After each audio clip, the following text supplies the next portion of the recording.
Hello everyone, मैं doctor सब्जा से मेरा फर्टिलिटी से।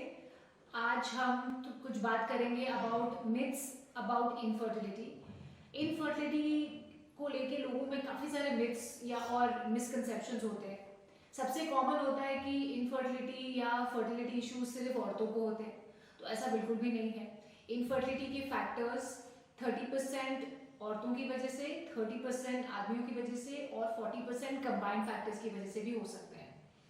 दूसरा बहुत इंपॉर्टेंट क्वेश्चन ये होता है जब लोग हमसे पूछते हैं कि मैम फर्टिलिटी एज डिक्लाइन दोनों आदमियों में और औरत में एक जैसा या एक समान होता है। हाँ, एज रिलेटेड चेंजेस दोनों में होती हैं, मेल में और फीमेल में, but unfortunately age related changes ज़्यादा जल्दी पता चलती हैं in females. A man can become a father till he is almost 55-60 easily, and issues start only after 50.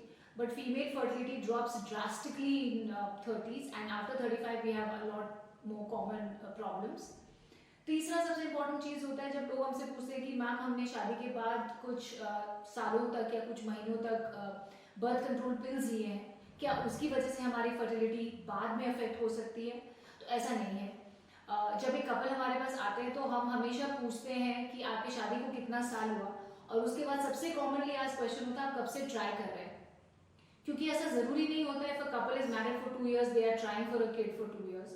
तो अगर आपकी शादी 2 साल की है और आप 1 साल से ट्राई कर रहे हैं, तो हम हमेशा पेशेंट से पूछते हैं कि आपने क्या प्रिकॉशन लिया था। हम ये सवाल इसलिए पूछते हैं ताकि हमें इनफर्टिलिटी का ड्यूरेशन पता चले।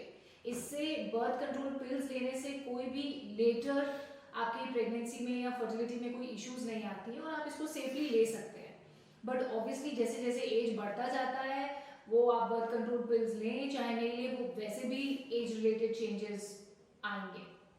तीसरा सबसे इम्पोर्टेंट क्वेश्चन जो लोग हमसे पूछते हैं कि क्या मैम रेगुलर पीरियड्स का मतलब है कि ओवुलेशन हो रहा है और सब कुछ ठीक है?